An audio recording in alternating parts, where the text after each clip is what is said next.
Just following on from Glenn and Peter, and just like to welcome you all here tonight. Obviously, I can't go through everyone, but we certainly appreciate in the football department all the support we get from the major sponsors, the members, the coterie groups, etc., etc. We understand that you guys generate the money for us, and obviously we try and spend it to be successful on the field. And we sincerely thank everyone for putting money into this football club, particularly over the last 6 or 7 years where it hasn't been that easy, and we expect you get a lot better return for your investment over the next 3 to 5 years.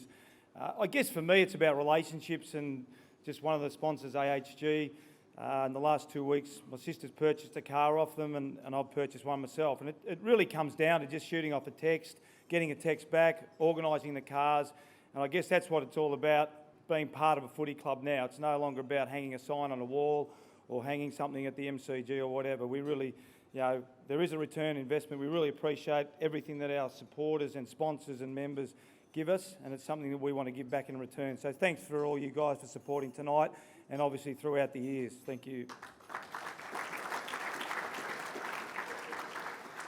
Obviously it's a really big night for the players, and we'll get them all up here shortly with Robbo, but particularly just for the guys that are getting their jumper for the first time. It's certainly an exciting time. I guess for Buggy, Benny Kennedy, who have had jumpers before at other clubs, but we really welcome him into the Melbourne fraternity now, and we hope it's the start of a successful career at the Melbourne Football Club.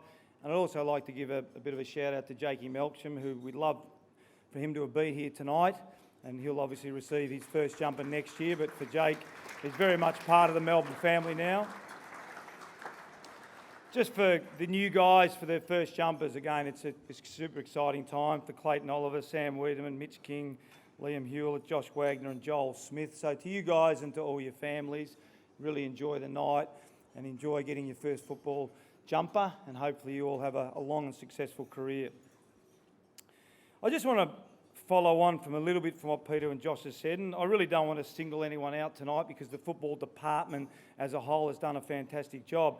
But I guess one of the mandates that Peter gave Josh and I was to create an elite coaching group to develop talent. And I know we've got a great football department, and Miss O and Petchy and all that crew do a fantastic job. But I really want to focus on the coaches tonight because they've done an outstanding job in the pre-season, as Peter mentioned before. We've got Justin Platt, Brett Ellison and Daniel McPherson who are really taking control of Casey. And I think if you go and see Casey play, and you would have seen them last year, hopefully, we're seeing the same game style now that we're seeing in our AFL team. And I know the guys are working extremely hard. So when you go and see Casey play, and they're a young group, but they're an enthusiastic group, and they're a very, very well-coached group. So to you guys particularly, well done in what you're doing there. To our development crew, with Brendan McCartney, Shannon Burns and Andrew Nicol, and most recently joined by Michelle Cohen, who's here tonight, and it's fantastic to have Michelle on board. The great thing about these guys involved in the development, it's not only developing this player skills on the field, but it's the development as people off the field as well. So we're really, really fortunate to have young guys coming to our football club now, and the calibre of people in that footy department is fantastic.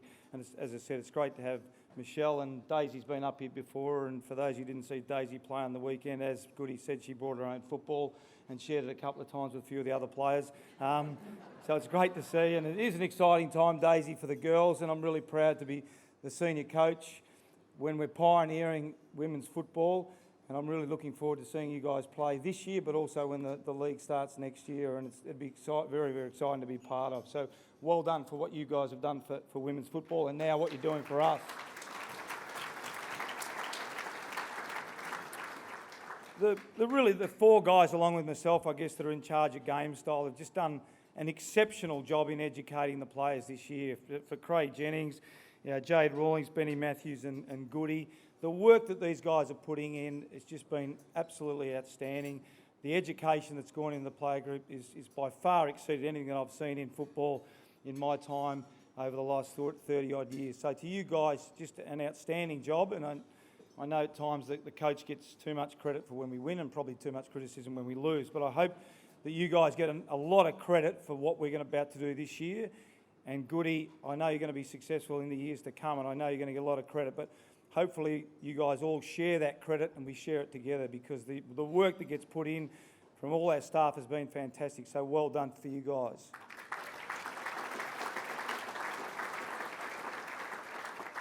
Before we get the players up here, I just want to, give a little message to the guys. I counted actually last night, this is my 31st jumper presentation night and my last.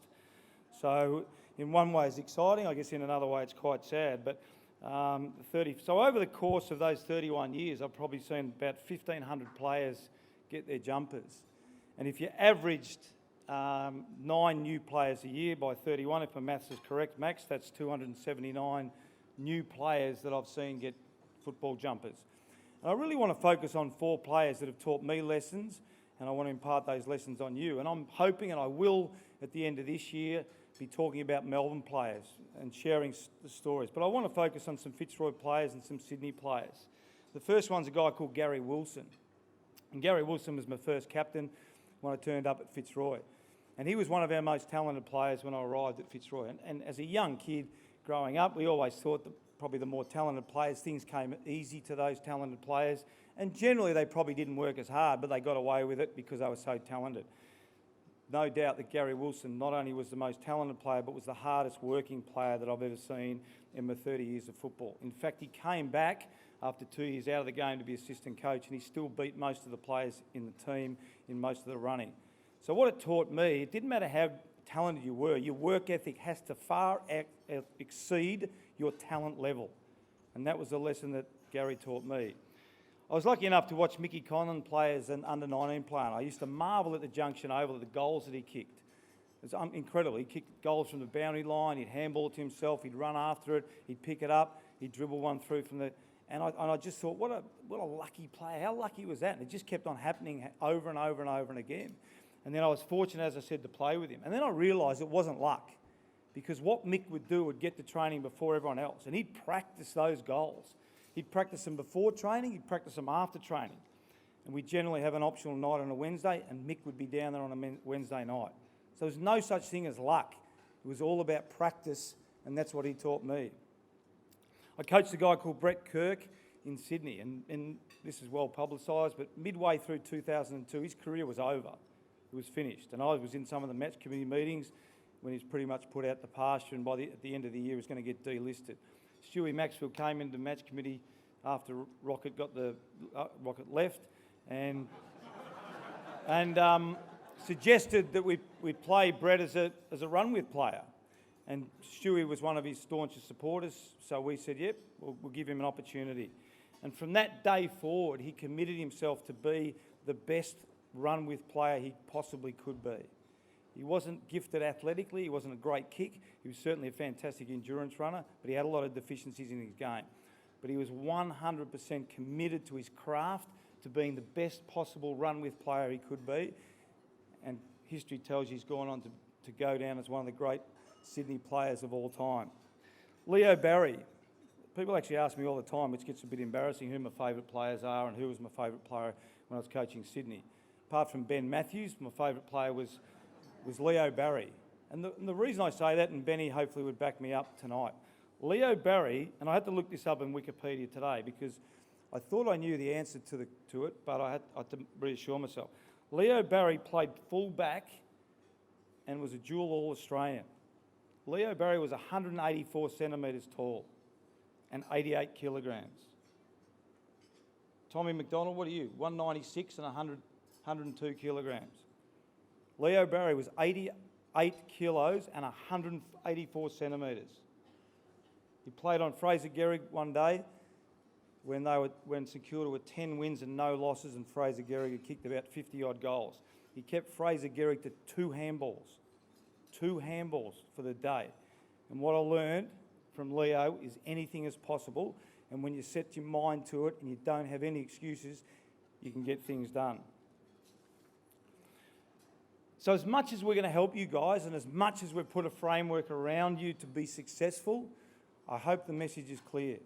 Your careers are in your hands, and what you will do will be determined by you. As I said, we'll help you, and we'll assemble a great coaching group, great medical team, a great fitness group.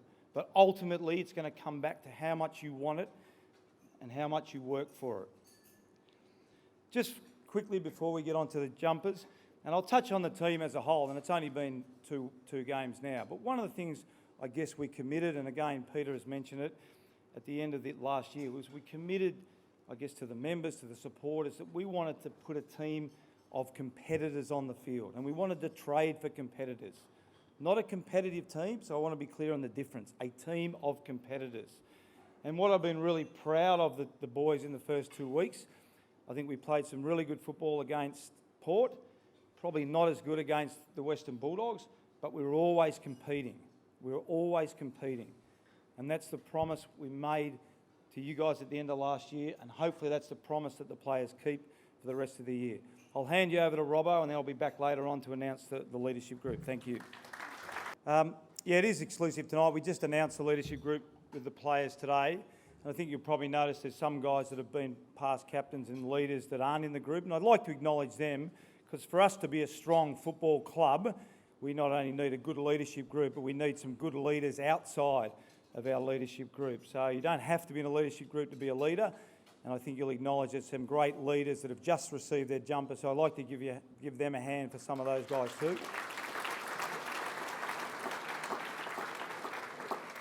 So there's 6 guys that have now been voted in the leadership group by their peers, which is a great acknowledgement of some of their achievements and their behaviours and the way they want to represent the football club and how we want to take the football club forward. And as I said, they can stay at the back until Robbo announces them officially, but I'll announce them one by one. The first one is Max Gawn, and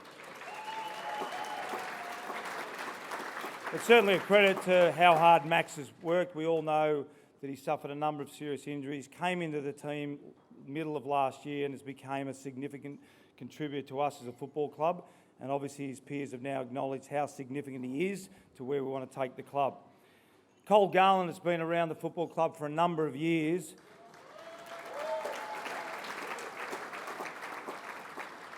And I think us as new coaches that have only been here for 2 or 3 years, and some that have just realised the impact that Cole does have on his peers.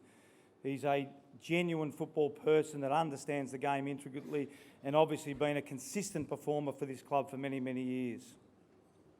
Another one of our younger players that we believe can take this club forward and has showed some significant improvement over the last couple of years, and certainly last year was one of, if not one of the best defenders in the competition, is Tommy McDonald.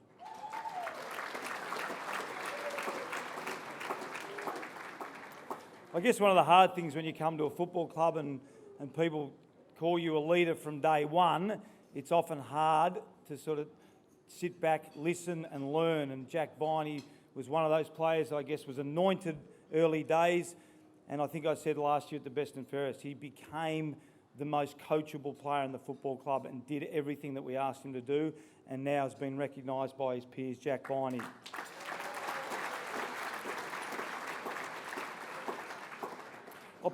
The next 2 guys I'll talk about together are Bernie Vince and Nathan Jones, because as the elder statesman of the football club, we know how important they are. They've won the last 4 Best and Fairest between the 2 of them. Bernie coming from another club, bringing those traits that he had at the Crows, and Nathan, who I've seen evolve enormously over the last 2 years, is one of the best leaders I've been involved with. So Bernie Vince and Nathan Jones.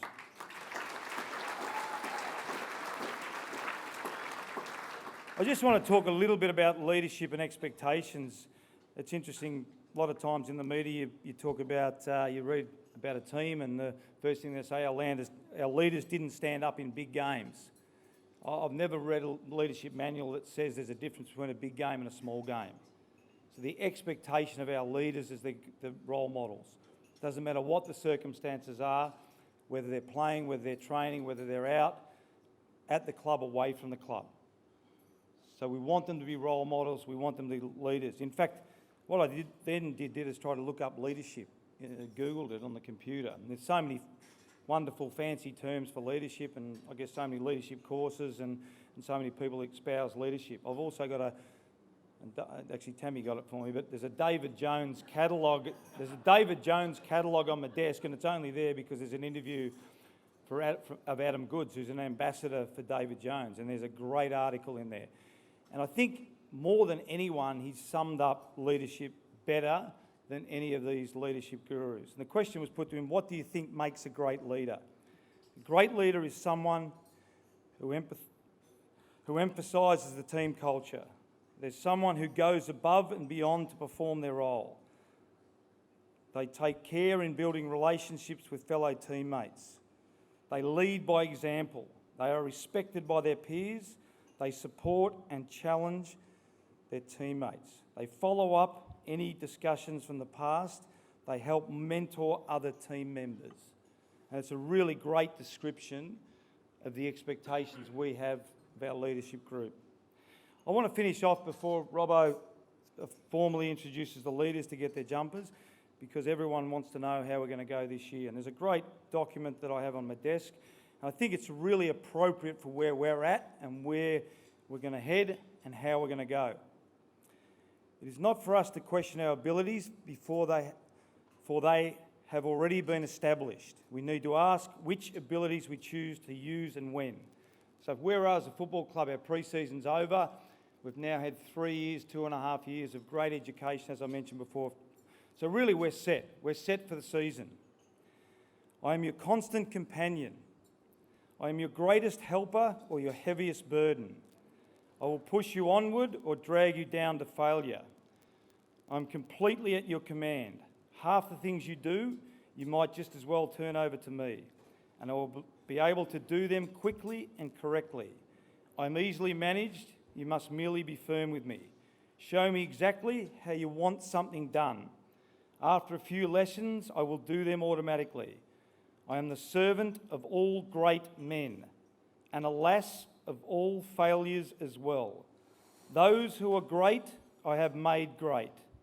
Those who are failures, I have made failures. I am not a machine, though I work with all the precision of a machine, plus the intelligence of a man. You may run me for profit, or you may run me for ruin. It makes no difference to me. Take me, train me, be firm to me, and I will put the world at your feet. Be easy with me, and I will destroy you. Who am I? I am habit.